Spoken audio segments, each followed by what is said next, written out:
ഇന്ന് തന്നെ ഡൗൺലോഡ് ചെയ്യൂ. കാണൂ നിങ്ങളുടെ ഫേവറേറ്റ് ഷോസ്. എന്തായാലും സുജാതയ്ക്കുണ്ടായ ഭാഗ്യം എനിക്കുണ്ടായില്ലല്ലോ. സുജാതയുടെ വീട്ടിൽ നിന്നും അവൻ ജീവൻ പോയല്ലോ. ഇനി ഇവളെയും പറഞ്ഞയക്കേണ്ട സമയമായിരിക്കുന്നു.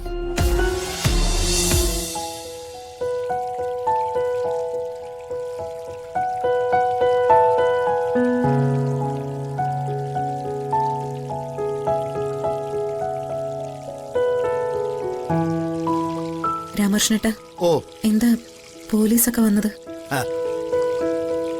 നമ്മളൊക്കെ ഭാഗ്യവന്മാരല്ലേ സുജാതെ.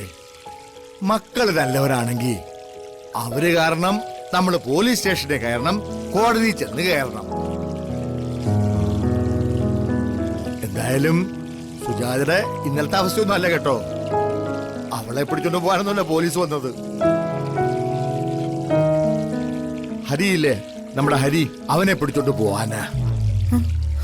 അവള് ഹരിക്കെതിരെ കേസ് കൊടുത്തോ? ആ, വകുപ്പുകളൊക്കെ കുറച്ച് അധികം ഉണ്ടായിരുന്നു. സ്ത്രീത്വത്തെ അപമാനിക്കല്, ഗാർഹിക പീഡനം, അങ്ങനെ എന്തൊക്കെയോ. അതല്ല രസം. ഇവളെ പോലുള്ളവരൊക്കെ സ്ത്രീത്വത്തെ പറ്റി സംസാരിക്കുമ്പോഴാ അതിന്റെ വാക്കിന്റെ വില പോലെ ഇടിഞ്ഞു പോണത്. ഹരി നിത്യേനെ തല്ലാറുണ്ടോ കൊല്ലാറുണ്ടോ എന്നൊക്കെയാണ് പരാതി. എന്നിട്ടിപ്പോ കല്യാണി മോളോട് ചോദിക്കാന് പോലീസുകാരോട് അവള് പറഞ്ഞു. പക്ഷെ കല്യാണി മോളുണ്ടല്ലോ, സമ്മതിച്ചൊന്നും കൊടുത്തില്ല. അതോടെ പോലീസുകാരങ്ങ് തിരിച്ചുപോയി. ഇനി എന്തെങ്കിലും ചെയ്യാനുണ്ടെങ്കിലേ കോടതിയുടെ ഭാഗം നോക്കാൻ പോലീസുകാരൻ അവളോട് പറഞ്ഞു. വീണ ഇപ്പോഴും ഇവിടെ തന്നെ ഉണ്ടോ? അല്ലാതെ അവൾ എവിടെ പോവാൻ? ഉണ്ട്. ദുരന്തത്തിന്റെ അവതാരങ്ങള് അങ്ങനെ പെട്ടെന്നൊന്നും നമ്മളെ വിട്ട് പോകില്ലല്ലോ സുജാതെ.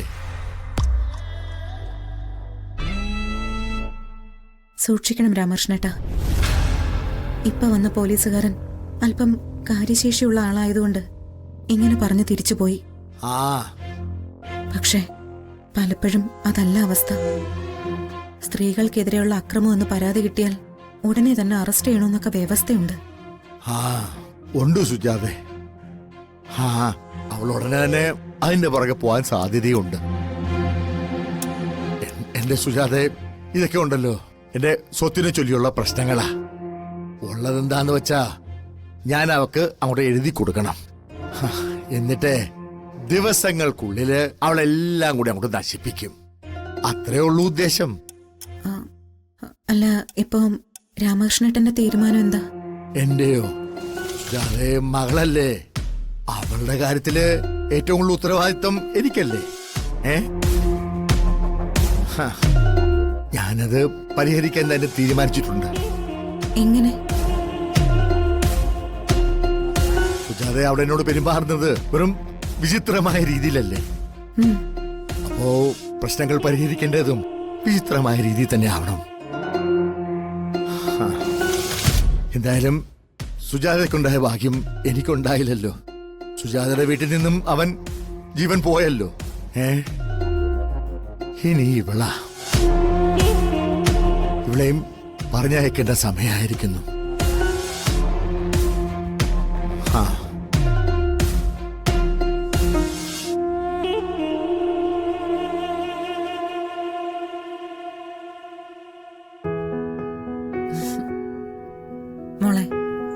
മോള് ചെന്നൊന്ന് റെഡിയാവ്. നമുക്ക് അമ്പലത്തിൽ പോവാം. ഇന്ന് വേണ്ടമ്മേ. എന്നിട്ട് ഇതേ ഇരിപ്പിരിക്കാനല്ലേ?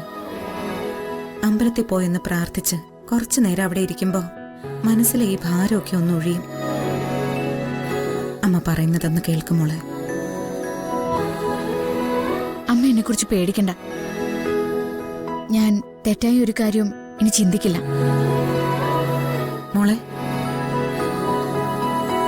മോളെക്കുറിച്ച് ഞാൻ പേടിക്കും.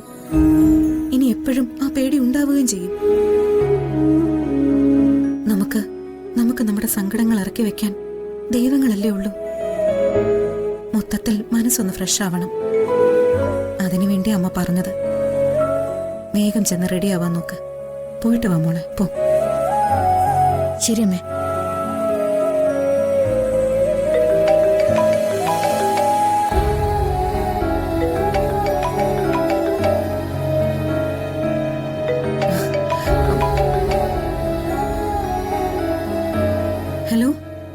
ഞാനാ അമ്മേ.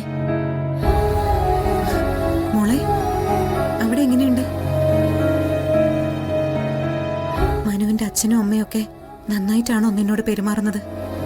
അച്ഛൻ കുഴപ്പമില്ല, പക്ഷെ അമ്മ. എന്താ പറ്റിയത് മോള് പറ. അത് അമ്പലത്തിൽ വെച്ച് ഏട്ടനെ അറസ്റ്റ് ചെയ്തതൊക്കെ പറഞ്ഞ് അമ്മ ഇവിടെ നല്ല ബഹളോ, ആകെ നാണക്കേടായിന്നൊക്കെ പറഞ്ഞ്. അതാരായാലും പറയില്ല മോളെ. ഏത് കുടുംബമാണ് അതൊക്കെ സഹിക്കുക? അവരായതുകൊണ്ടല്ലേ ഒന്നും മിണ്ടാതെ നിന്നെയും കൊണ്ട് പോയത്. അത് മനസ്സിലായി അമ്മേ, പക്ഷെ എനിക്ക് മനുവിന്റെ അമ്മയുടെ മുഖത്തേക്ക് നോക്കുമ്പോ പേടിയാ തോന്നുന്നേ. അത് എന്തുകൊണ്ടാണെന്നറിയോ? ഈ അമ്മായി അമ്മമാരെ കുറിച്ച് കുറെ കഥകളൊക്കെ പറഞ്ഞു കേട്ടിട്ടില്ലേ? അതൊക്കെ മനസ്സിൽ വെച്ച് ആലോചിക്കുന്നതുകൊണ്ട്. മോൾക്ക് ഒരു കുഴപ്പവും വരില്ല. മനുവും സാറയൊക്കെ അവിടെ ഉണ്ടല്ലോ. പിന്നെ അമ്മ ചോദിച്ചു ആദ്യം എപ്പോഴാ കൊണ്ടുവരുന്നേന്ന്.